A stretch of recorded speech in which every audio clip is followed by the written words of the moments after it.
नमस्कार साथियों, संकल्प क्लासेज बाड़मेर के यूट्यूब चैनल में आपका हार्दिक स्वागत है। आज हम पढ़ेंगे जैन धर्म के प्रमुख सिद्धांत और मान्यताएं। इससे पहले वाले वीडियो में हमने जैन धर्म के बारे में पढ़ा था, विभिन्न तीर्थंकरों, विशेषकर महावीर स्वामी का जीवन परिचय और उनकी उपलब्धियां वो पढ़ी थी। आज हम पढ़ेंगे जैन धर्म के प्रमुख सिद्धांत और मान्यताएं। एक एक करके प्रमुख सिद्धांत और मान्यताओं के बारे में पढ़ेंगे। जैन धर्म 3 रत्नों में विश्वास करता है। 3 रत्न, 3 बातों पर यह अत्यधिक बल देता है। 3 रत्न जैन धर्म के माने गए हैं।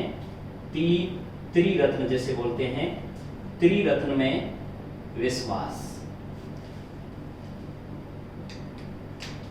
और यह जो 3 रत्न है, यह है सम्यक दर्शन,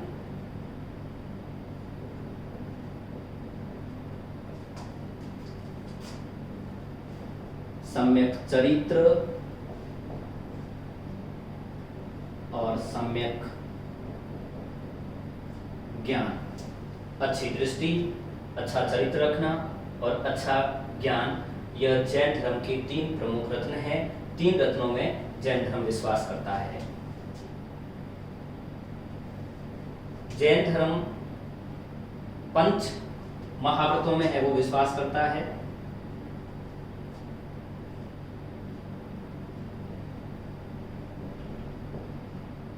महाव्रत,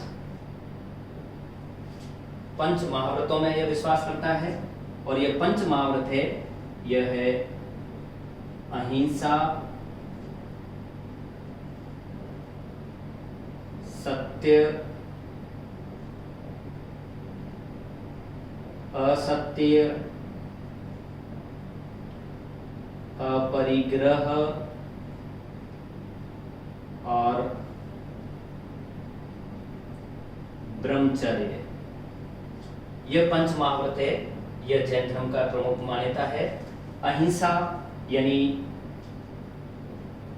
हिंसा नहीं करना, सत्य, हमेशा सत्य बोलना, असत्य, चोरी नहीं करना, अपरिग्रह, धन का संग्रहण है वो नहीं करना, ब्रह्मचर्य, ब्रह्मचर्य का पालन करना, पूर्ण संयमित है वो जीवन जीना। हमने पिछले वीडियो में पढ़ा था कि पहले जो 4 महाव्रत है, यह 4 महाव्रत पार्श्वनाथ की देन माने गए हैं। पार्श्वनाथ के द्वारा यह 4 महाव्रत है वो जोड़े थे, जो 23वें तीर्थंकर थे। और यह 5वां जो महाव्रत है, यह महावीर स्वामी की देन माना गया है। महावीर स्वामी जो 24वें तीर्थंकर वास्तविक संस्थापक थे, उनके द्वारा यह ब्रह्मचर्य वो सिद्धांत दिया गया था। तो 5 महाव्रत है, यह जैन धर्म की प्रमुख मान्यता है। अब ये जो 5 महाव्रत है, इन 5 महाव्रतों को ही अणुव्रत भी कहा जाता है। ये 5 महाव्रत, ये 5 अणुव्रत भी कहलाते हैं। अब जैन साधु जब इनका कठोरता से पालन करते हैं, जैन जो सन्यासी होते हैं, ये जो इनका कठोरता से पालन करते हैं, इनको कठोर रूप से इनका पालन करना होता है, तब तो ये महाव्रत कहलाते हैं। लेकिन जो जैन ग्रस्त है, जो जैन ग्रस्त लोग हैं, यह जब है वो इन महाव्रतों का पालन करते हैं, तो इनमें कुछ शिथिलता दी गई है सांसारिक जीवन यापन करने के कारण, जिन्हें है वो अणुव्रत है वो कहा गया है। वैसे जैन जो साधु होते हैं, जैन धर्म में जैन जो सन्यासी होते हैं, सन्यासी को श्रमण कहा गया है। अगर महिला होती है तो इन्हें श्रमणी कहा गया है। श्रमित या श्रमणी या जैन सन्यासी होते हैं। और जैन जो ग्रस्त लोग हैं, जो जैन धर्म का पालन करते हैं, इनको श्रावक कहा गया है। श्रावक या जो महिलाएं होती है, यह श्रावणी या श्रावकी है वो कहलाती है। श्रावणी या श्रावकी कहलाती है। तो यह 5 महाव्रत है, यह जैन धर्म की प्रमुख मान्यता है। जैन धर्म की एक प्रमुख मान्यता और प्रमुख कार्यकारी जो सिद्धांत है, उनका जो प्रमुख दर्शन है वह है स्यादवाद। स्यादवाद या अनेकांतवाद। स्यादवाद या अनेकांतवाद है, यह जैन धर्म का प्रमुख है वो कार्यकारी सिद्धांत है, जो यह बताता है किसी भी वस्तु की उत्पत्ति या घटना के पीछे कोई एक कारण न होकर अनेक कारण है वो माना गया। यानी किसी भी वस्तु के अनेक पक्ष होते हैं, विशेषकर है वह 7 पक्ष है वो दिए गए हैं, जो स्यादवाद कहलाता है। और यह स्यादवाद या अनेकांतवाद का संबंध है यह जैन धर्म से है। और जैन धर्म अनीश्वरवादी है। अनीश्वरवादी का मतलब है कि यह ईश्वर के अस्तित्व में विश्वास नहीं करता है, अनीश्वरवादी है। जैन धर्म अनीश्वरवादी है। अनीश्वरवादी यानी ईश्वर के अस्तित्व में विश्वास नहीं, ईश्वर में यह विश्वास नहीं करते हैं। लेकिन जैन धर्म आत्मवादी है। आत्मवादी यानी आत्मा के अस्तित्व में यह विश्वास करते हैं, आत्मा में विश्वास करते हैं, आत्मा का अस्तित्व है इसमें यह विश्वास करते हैं। वैसे जैन धर्म और बौद्ध धर्म में जो विभिन्नता है वह आत्मवाद को लेकर है कि आत्मवाद, इसमें जैन धर्म तो आत्मा में विश्वास करता है, लेकिन बौद्ध धर्म में वह अनात्मवादी है, वह आत्मा में विश्वास नहीं करता है। लेकिन जैन धर्म कर्मवाद और पुनर्जन्मवादी है। कर्मवाद और पुनर्जन्मवादी है, यानी कर्म में विश्वास करता है और पुनर्जन्म में भी है वो विश्वास करता है कि फिर से है वो जन्म होता है, अच्छे कर्म करोगे तो अच्छा जन्म है वो मिलेगा। तो कर्मवाद और पुनर्जन्मवाद में यह विश्वास करता है। अहिंसा पर सर्वाधिक बल देने वाला जो धर्म है, अहिंसा पर अत्यधिक बल देता है, अहिंसा पर अत्यधिक बल देता है और सर्वाधिक अहिंसा पर बल देने वाला है अहिंसा परमो धर्म। यह जैन धर्म का प्रमुख सिद्धांत है, अहिंसा पर अत्यधिक बल देता है। और जैन साधु जैन धर्म तो यह मानता है कि व्यक्ति को वो जाने अनजाने में भी है वो किसी भी जीव की है वो हत्या है वो नहीं करनी चाहिए। तो अहिंसा पर है वो अत्यधिक है वो बल देता है। जैन धर्म यज्ञ कर्म कांडों का विरोध करता है, यज्ञ कर्म कांडों का इसके द्वारा विरोध किया गया है। पशु बलि का है वो इसके द्वारा विरोध किया गया है, अहिंसा पर बल देता है। पशु बलि का इसके द्वारा विरोध किया गया है। छुआछूत, जाति प्रथा यानी वर्ण विभेदता का यह विरोध करता है, वर्ण विभेदता का इसके द्वारा विरोध किया गया है।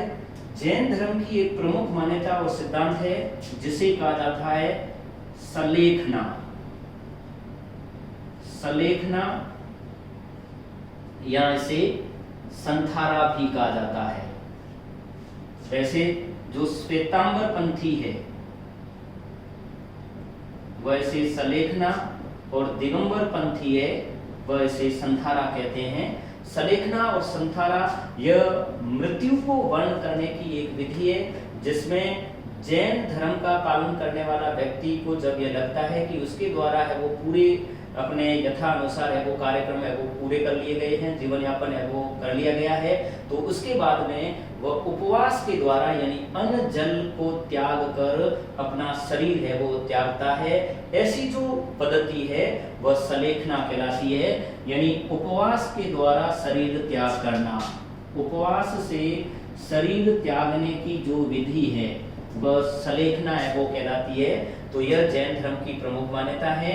वैसे भारतीय इतिहास में मौर्य काल में मौर्य वंश के जो संस्थापक थे चंद्रगुप्त मौर्य, चंद्रगुप्त मौर्य ने अपने शासनकाल के अंतिम वर्षों में जैन साधु भद्रबाहु की प्रेरणा से इन्होंने जैन धर्म ग्रहण किया और जैन धर्म ग्रहण करके यह दक्षिण भारत कर्नाटक में मैसूर के आसपास श्रवण बेलगोला की पहाड़ियां हैं। श्रवण बेलगोला की पहाड़ियों में इनके द्वारा सलेखना विधि से शरीर त्याग किया गया था। तो यह सलेखना विधि का संबंध है वो जैन धर्म से है, जो उपवास द्वारा शरीर त्यागने की विधि है। मौर्य सम्राट चंद्रगुप्त मौर्य के द्वारा भद्रबाहु की प्रेरणा से जैन धर्म को ग्रहण किया गया और दक्षिण भारत के कर्नाटक में श्रवणबेलगोला की पहाड़ी में इनके द्वारा है वो सलेखना विधि से शरीर त्याग किया गया। आज भी श्रवणबेलगोला की इस पहाड़ी को, जहां पर चंद्रगुप्त मौर्य का है वो देहांत हुआ था, इसे चंद्रगिरी की पहाड़ियां है वो कहा जाता है। और यहाँ पर कालांतर में दक्षिण भारत का एक गंग वंश होता है, यह भी जैन धर्म का अनुयायी होता है। और गंग वंश के द्वारा यहाँ पर एक भगवान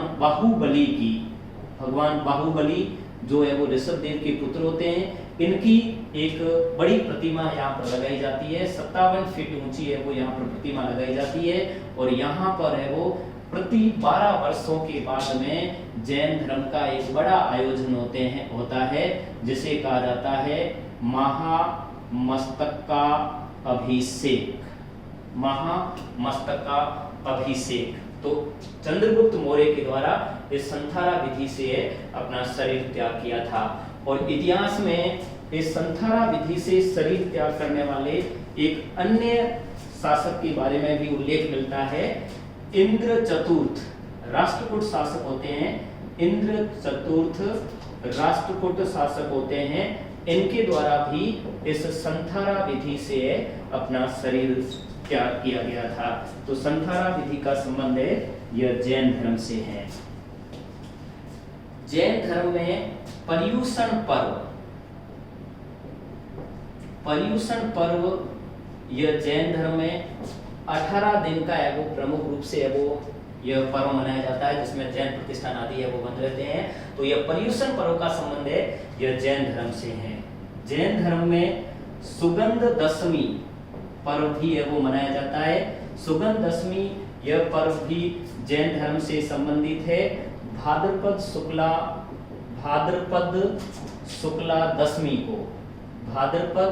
शुक्ला दशमी को है यह सुगंध दशमी पर्व है वो मनाया जाता है। अब भगवान महावीर स्वामी की मृत्यु के बाद में जैन धर्म का प्रचार प्रसार करने के लिए 2 जैन सम्मेलन आयोजित किए जाते हैं। 2 जैन सम्मेलनों का आयोजन किया जाता है। प्रथम जैन सम्मेलन 300 ईसा पूर्व में चंद्रगुप्त मौर्य सम्राट होते हैं, जिन्होंने जैन धर्म को संरक्षण दिया था। इनके समय प्रथम 300 ईसा पूर्व में प्रथम जैन सम्मेलन यह पाटलिपुत्र में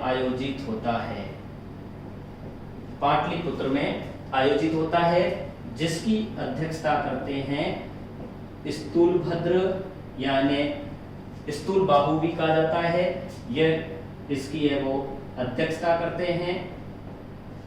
और संभूति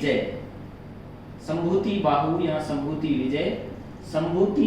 के द्वारा इसकी उपाध्यक्षता की जाती है। और इस जैन सम्मेलन की प्रमुख परिणाम यह रहता है कि जैन धर्म इस पहले ही सम्मेलन में 2 पंथों में विभाजित हुआ। एक दिगंबर पंथी,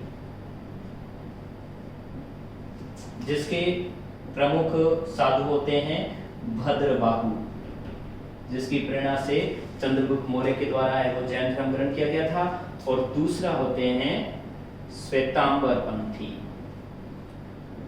और इसके प्रमुख है स्थूल भद्र या स्थूल बाहु है वो इसके प्रमुख समर्थक होते हैं। और इसी प्रथम जैन सम्मेलन में जैन धर्म के प्रमुख जो साहित्य है, जिसे 14 पूर्व और 12 अंग इनकी रचना है, यह इस प्रथम जैन सम्मेलन में होती है। अब इस प्रथम जैन सम्मेलन के बाद में जैन धर्म का प्रचार प्रसार करने के लिए जो दूसरा जैन सम्मेलन आयोजित होता है वह होता है लगभग 512 ईस्वी में। दूसरा जैन सम्मेलन 512 ईस्वी में, यह वल्लभी गुजरात में है। वल्लभी गुजरात में यह जैन सम्मेलन होता है और इस सम्मेलन की अध्यक्षता की जाती है देवरिधि क्षमा श्रमण के द्वारा। और इस जैन सम्मेलन को जो संरक्षण दिया जाता है वह इस समय मैत्रक वंश के शासक होते हैं। मैत्रक वंश के शासक होते हैं श्रवण सेन। इस श्रवण सेन के द्वारा इसे वो संरक्षण दिया जाता है। 512 ईस्वी में यह दूसरा सम्मेलन होता है और इस सम्मेलन की यह प्रमुख विशेषता है कि इसमें जैन साहित्य को अंतिम रूप दिया गया। जैन साहित्य का जो अंतिम संकलन किया जाता है, अंतिम संकलन किया जाता है वह इस दूसरे सम्मेलन में वो किया जाता है। और जैन साहित्य जो लिखा गया है वह अधिकतर प्राकृत भाषा में लिखा गया है। प्राकृत भाषा में, बौद्ध साहित्य पाली भाषा में लिखा गया है, लेकिन जैन साहित्य जो लिखा गया है वह प्राकृत भाषा में लिखा गया है। और इस दूसरे जो जैन सम्मेलन में जो प्रमुख साहित्य है वो लिखा गया वह आगम साहित्य है। आगम साहित्य का संबंध भी है वो जैन धर्म से है। 12 उपांग, 10 प्रकीर्णन, 6 छेद सूत्र, 4 चूलिका सूत्र, योग, नियुक्ति आदि जो जैन ग्रंथ लिखे गए हैं इनका जो अंतिम संकलन किया गया यह 512 ईस्वी में जो वल्लभी गुजरात में ये जो सम्मेलन आयोजित हुआ था इसमें वो किया गया था। अब जैन धर्म का जो सर्वाधिक प्रचार प्रसार होता है वो भारत के किन क्षेत्रों में, वैसे महावीर स्वामी के समय जैन धर्म का है वो सर्वाधिक प्रचार प्रसार होता है। अब जैन धर्म का है वो भारत के विभिन्न क्षेत्रों में किन किन क्षेत्रों में इनका है वो सर्वाधिक प्रचार प्रसार रहता है, विशेषकर राजस्थान में, कर्नाटका में, महाराष्ट्र में और मध्य प्रदेश के इन क्षेत्रों में वर्तमान में भी जैन धर्म का है वो सर्वाधिक, यहाँ जैन अनुयायी है वो सर्वाधिक है वो यहाँ पर रहते हैं। और प्राचीन जो धर्म मंदिर आदि जो भी मिले हैं जैन धर्म से संबंधित वो अन्य स्थानों पर है वो मिले हैं। अब जैन धर्म के संरक्षक या जैन धर्म का पालन करने वाले राजवंश कौन से होते हैं जिन्होंने जैन धर्म को है वो संरक्षण दिया, जिसके कारण है जैन धर्म एक लंबी समय अवधि तक है यह जीवित रहा। अब प्रमुख जो शासक जिन्होंने जैन धर्म को संरक्षण दिया ये राजवंश होते हैं, एक चंपा नरेश दधिवाहा, इनकी बेटी ही चंदना थी जो जैन संघ में शामिल होने वाली पहली है वो महिला होती है। दूसरा मौर्य वंश के संस्थापक चंद्रगुप्त मौर्य, इन्होंने अंतिम समय में भद्रभाव की प्रेरणा से जैन धर्म ग्रहण किया था और श्रवण बेलगोला की पहाड़ियों में संठारा विधि से अपना शरीर त्याग किया था। इसके अलावा एक जैन शासक होते हैं संप्रति, इन्होंने भी है वो जैन धर्म को है वो संरक्षण दिया था। नंद वंश के शासक, नंद वंश के शासकों के द्वारा भी है वो जैन धर्म को है वो आश्रय दिया गया था। वैसे यह प्रमुख रूप से ब्राह्मण धर्म के प्रतिपालक होते हैं, लेकिन नंद वंश के संबंध में कहा जाता है कि जैन धर्म को भी है वो इनके द्वारा है संरक्षण दिया जाता है। इसके अलावा राष्ट्रकूट वंश के शासक होते हैं अमोघ वर्ष, अमोघ वर्ष ने भी जैन धर्म को ग्रहण किया था। इसके अलावा इंद्र चतुर्थ यह भी है वो जैन धर्म को ग्रहण करते हैं और जैन धर्म की सलेखना विधि से ही है वो यह शरीर त्याग करते हैं। तो राष्ट्रकूट शासक अमोघ वर्ष के द्वारा भी है वो जैन धर्म को संरक्षण दिया गया था। इसके अलावा दक्षिण भारत में कदम्ब वंश के शासक होते हैं और गंग वंश के शासक, इन शासकों के द्वारा भी जैन धर्म को है वो ग्रहण किया गया था और जैन धर्म को है वो संरक्षण दिया गया था। इसके अलावा कलिंग का एक शासक होता है खारवेल। कलिंग का शासक होता है खारवेल। इस खारवेल का, कलिंग उड़ीसा का स्थित क्षेत्र है, यहाँ के राजा होते हैं खारवेल। और ये खारवेल का एक अभिलेख मिलता है, हाथी गुम्फा का अभिलेख। इस हाथी गुम्फा के इस अभिलेख में जैन धर्म के बारे में यह कहा जाता है कि जैन धर्म है वो मूर्ति पूजक था, यानी मूर्ति पूजा करने का जो उल्लेख है, जैन धर्म में, कि जैन धर्म भी लोग हैं वो मूर्ति पूजा करते थे, तो मूर्ति पूजा करने का जो प्रथम उल्लेख जैन धर्म का अगर कहीं मिलता है तो कलिंग के राजा खारवेल के हाथी गुम्फा अभिलेख में यह उल्लेख है वो मिलता है। तो इन राजाओं के द्वारा इस समय वो संरक्षण दिया गया और जैन धर्म का वो प्रचार प्रसार किया गया। भारत के विभिन्न क्षेत्रों में यह जैन धर्म है यह विकसित होता है। तो इस तरह से है यह जैन धर्म की प्रमुख मान्यताएं, जैन धर्म का प्रमुख साहित्य और जैन धर्म के प्रमुख सिद्धांत है वो पढ़े। तो अब इतना ही, और अगले वीडियो में हमें वो नया टॉपिक लेकर है वो शीघ्र ही है वो हाजिर होंगे। तब तक के लिए नमस्कार।